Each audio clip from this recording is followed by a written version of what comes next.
Is it recording? Can you see if the red button is pressed? It is recording. Okay. Thanks, John. No problem. Okay. Are we ready? Here we go. 5, 4, 3, 2.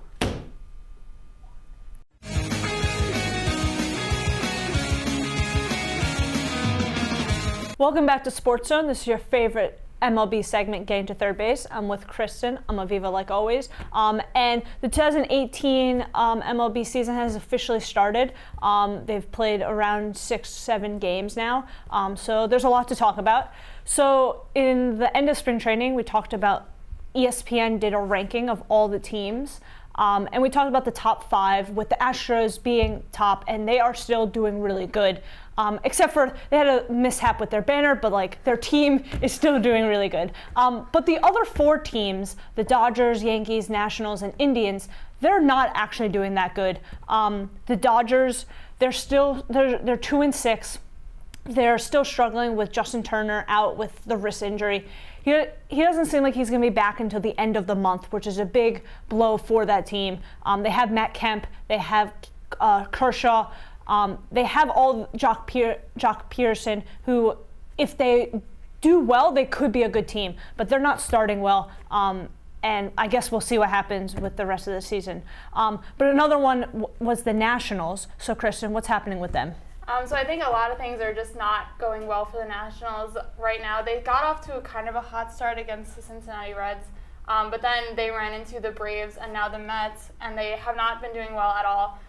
Their starting pitching hasn't been terrible. Gio Gonzalez went yesterday against Steven Matz, and he did pretty well, but the bats really just have not been there for the pitching when they really need to be. Steven Strasburg pitched Thursday at the Nationals home opener, and he really didn't do that great at either. He balked in a run in the first inning, which kind of set the tone for the rest of the game.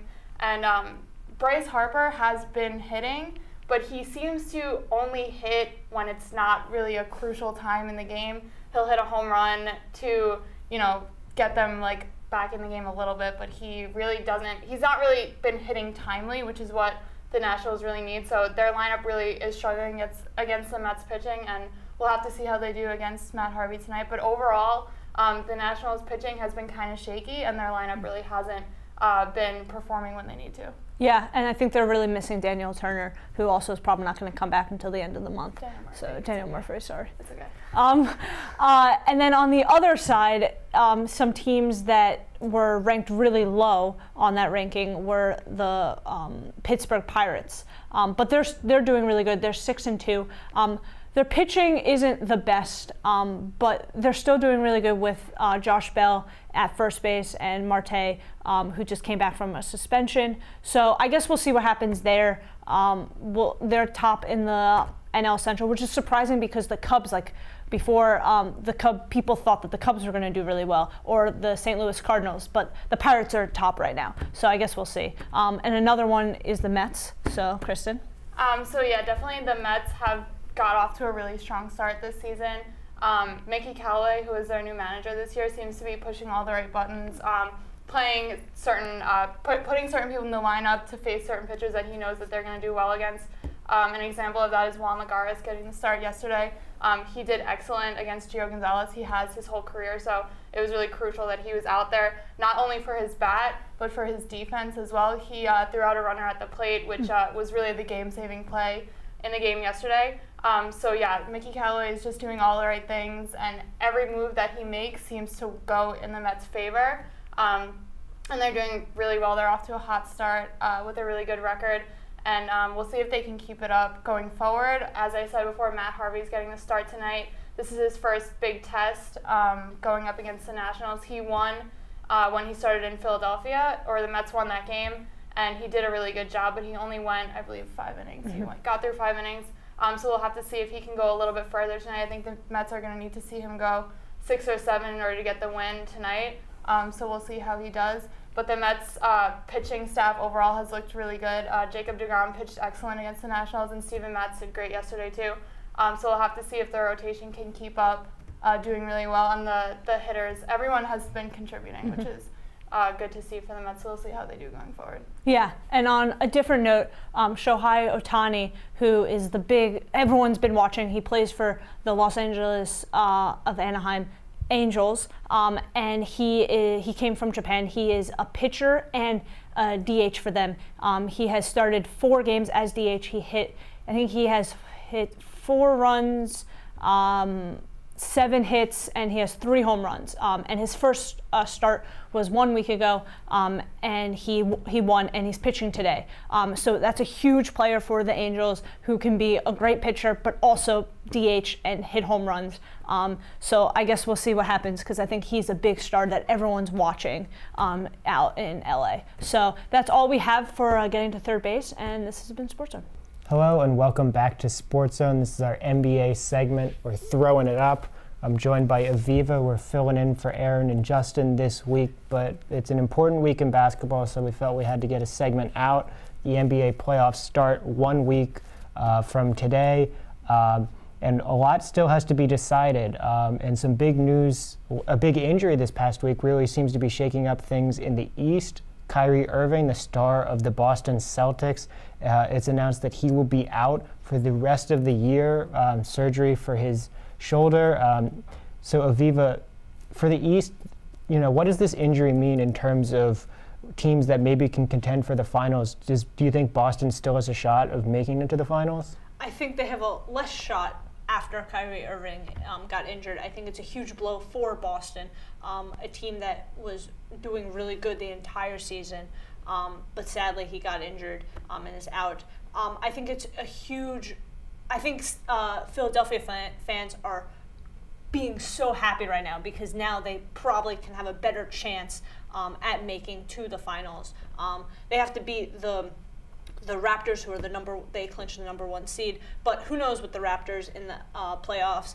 I don't trust them in the playoffs. We'll see. And then the Cavaliers, who they haven't really done that well in the season, but LeBron James in the playoffs can go off with like 40 points every game. So I don't know. I think it gives the 76ers and Cavaliers a better chance, but we'll see.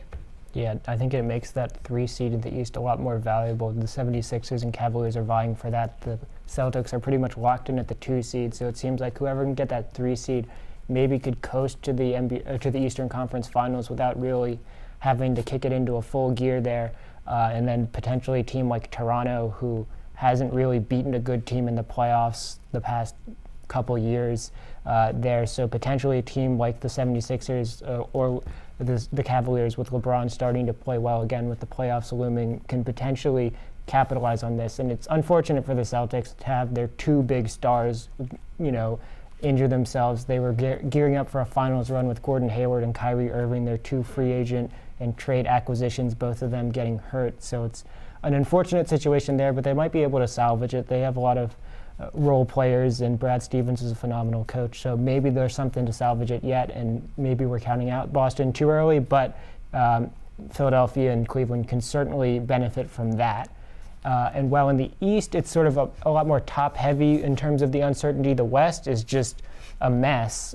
You have 5 teams fighting for the last 4 playoff spots: the Utah Jazz, the Oklahoma City Thunder, the San Antonio Spurs, the Denver Nuggets, and the New Orleans Pelicans, who one of those teams a week from today will be on the outside looking in.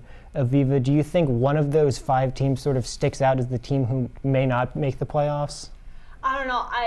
I don't know the West as much as I know the East, but I think maybe the Timberwolves or the Pelicans, I think, are number 4 right now, so I think they're going to get in. The Thunder's number 7, who, if they lose their last 2 games, they could be out. And who knows, they had such high hopes with Melo, with Westbrook, and with Paul George.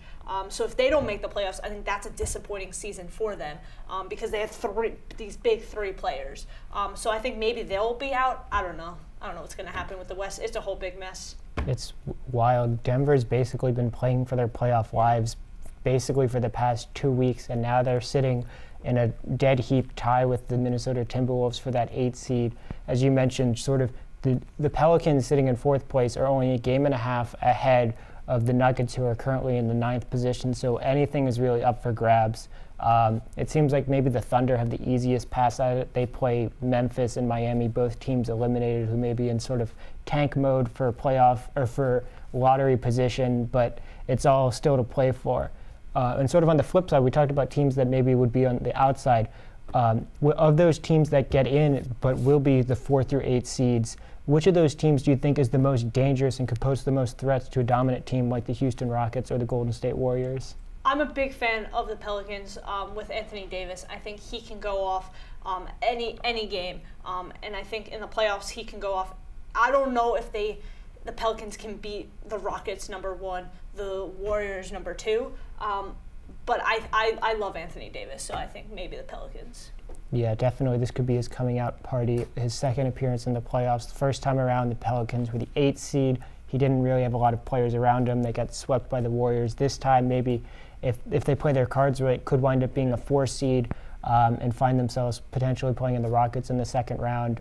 Again, injuries have derailed their season a little bit. They have another superstar in DeMarcus Cousins who tore his Achilles, and this team might have been contending for the 3 seed with the Portland Trailblazers if injuries sort of hadn't derailed them. But a lot still to play for in the NBA season. It certainly should be exciting for the final 2 games of the year to see which teams, secure seedings and which team ultimately is left out. But we will check in next week sort of to preview those playoff matchups. This has been Throwing It Up. Stick around for more SportsZone after this. Welcome back to SportsZone. This is your favorite segment, Thumbs, where we talk about the good, the bad, the ugly in the world of sports and the world at large. I'm going to start it off. Big thumbs up to the MLB season starting. Baseball season is amazing. I'm really excited. The Mets are doing really well. So that brings me to my next thumbs. Thumbs up that me, Kristen, and Kristen's brother are going to the game tonight, which is really exciting, against the Nationals. Matt Harvey is pitching, so hopefully he does well.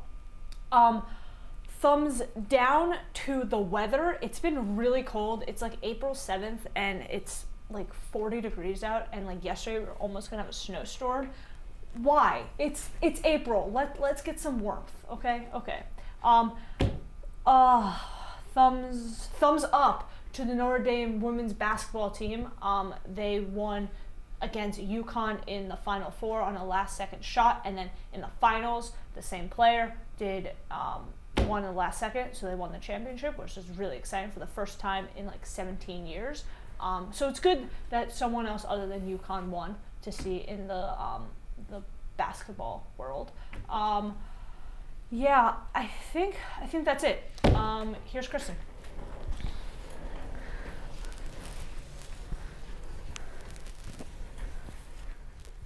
Okay, so all of my thumbs today are going to be baseball related. Thumbs up to the Mets.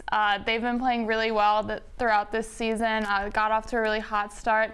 Thumbs up to Mickey Callaway. He really is pulling all the right strings at the right times to make sure that they keep playing well. Thumbs up to Juan Lagares. He had a great game yesterday against the Nationals. Big throw home play at the plate where he threw somebody out, and it was really the game-saving play. He's great out there in the outfield, and the Mets are really fortunate to have him out there. Thumbs up to the Mets pitching. Jacob deGrom pitched against the Nationals, Steven Matz pitched against the Nationals, and Matt Harvey is going tonight. Hopefully Harvey can continue the success that the first two have had against a really strong lineup. The Mets really, they really look great so far, so big thumbs up to them. And then I'll give a thumbs up. My family was in town this weekend to go to the Mets games with me. My brother's in the back, and he came to SportsZone today, and he's going to the game with us tonight. So really excited about that. Hopefully it's not too cold. And I'm going to try to get Vince to come with us. I don't know how that's going to work. But we've been trying to convince him to come to a game with us like this whole season. So hopefully we can get him to come today. And that's all I have. Here's Vince.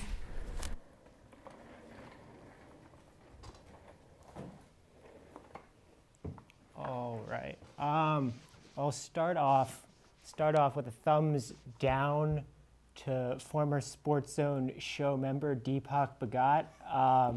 He, over this past week, so context, there is this odd flock MLB fan baseball Facebook group that Deepak has invited several SportsZone members to be a part of. It's the worst group ever, number one. He posted in this group this past week that he was looking to play in a 10-person fantasy baseball league after his friends, quote, just don't care anymore, and he doesn't want to play fantasy baseball with them.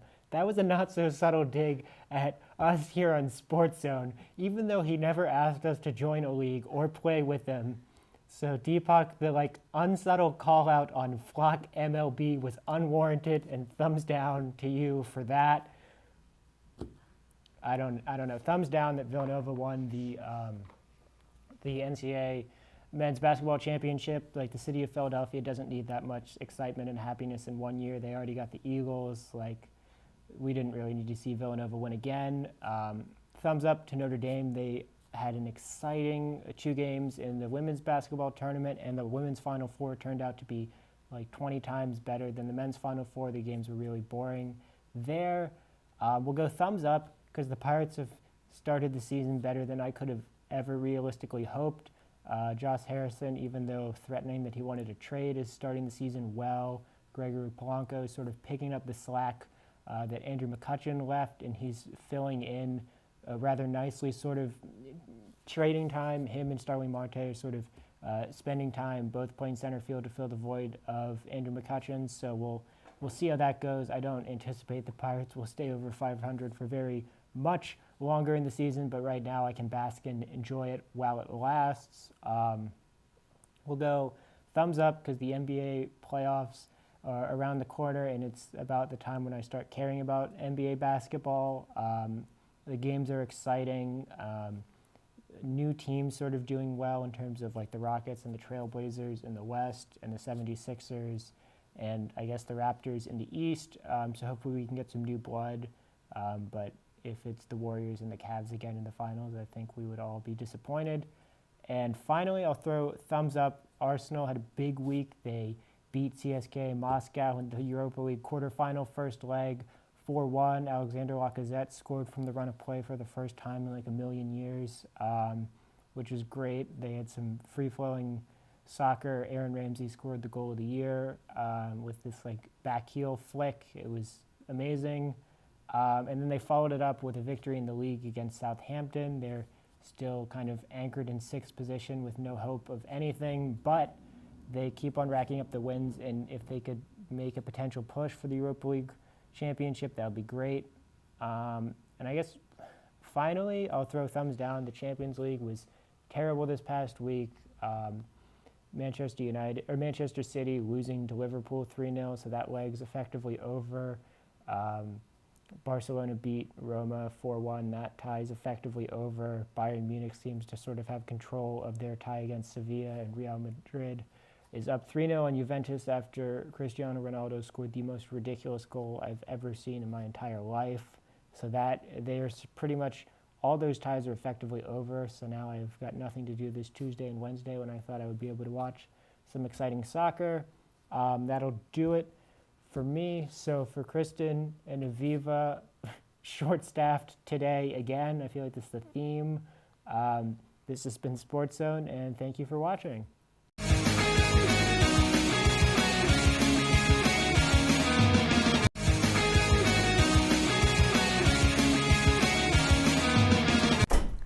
Do you want to know something that's sad? Almost half of the people here today are guests. Yeah, that is pretty sad. We have 3 SportsZone people and 2 guests. Okay. I don't like how this is in the way. Thank you. I'm gonna try to move this thing.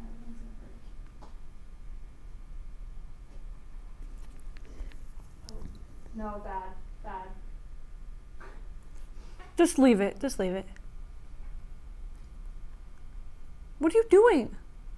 Oh, That's the one. that's the one. Oh, sorry. Sorry, guys. Okay. What do you think I should say about the Nationals? Their bullpen has been really bad. Just say Kinsler throws pies. Okay. Josh Bell and Marte. I could write it on the teleprompter for you. Oh my God, John. I'm sorry. You're not beating Chris them. Paul and James Harden, You're not beating them 4 games. James Harden, nope. I've never noticed James Harden's, when he dunks, he does something with like his beard or something, or like no, his nose. He's like he like holds his nose like he got a bloody nose from being so high. Oh, interesting. It's so interesting, and That like is- it's such a James Harden thing. He's just a weird dude. I think it's great for the 76ers in my opinion. Oh, that's just bad for everybody because Philadelphia fans have had too much Yeah, already. well, Like I don't know. playoff LeBron, it's playoff LeBron. I know. It's That's not why even, you can't count out the Cavaliers, No. right, Kristen? LeBron. Are you gonna say that thing you said this morning about LeBron? LeBron is. He thinks he's. No, he thinks he's. Yes. No, he thinks he's much better than he is. He, But yeah. like, Vince, what's your take on that? I mean, like he's good. I just like him as a basketball player, I don't mind. Like every other aspect of him, I just hate. Agree. He's so overrated, in He- my opinion. Okay, he's not. Let's not get carried away. He's not overrated. He refers to himself in the third person. He like has you- T-shirts name like printed with like the king on Did it. you see his Yeah, like that's ridiculous. his Instagram of like referring to him as like third person? I don't know. I don't like him. Oh yeah, like congratulating Yeah. himself. Yeah, congratulating himself. Are you Like, serious? yeah, he. Yeah, are He- you serious? He Yes. congratulated a young version Have of you himself. have you seen that, Kristen? John's gonna pull it up on the prompter. Hold on. No, it's legit that he like congratulated himself on He was like, "You Instagram. did it! 30,000 points, LeBron. You're amazing." When was it? It was this semester. Definitely, I think it's that one. That's it. Yeah, That's the one. It. Like congratulating himself. Like that's too extra. Not gonna lie. It's obnoxious. That is very obnoxious. See, that's why I think what I think. I don't know. All right. I don't know what's Are we- gonna are we happen. Okay, ready? maybe I'll say Thunder because like I like Mellow, Jordan. I don't know. I don't know what I'm. It's whatever comes out. We're just of we're my just mouth. going with it. We're rolling. I like it's just boring, honestly. Like, if I could just start watching it in the fourth quarter, it would be fine.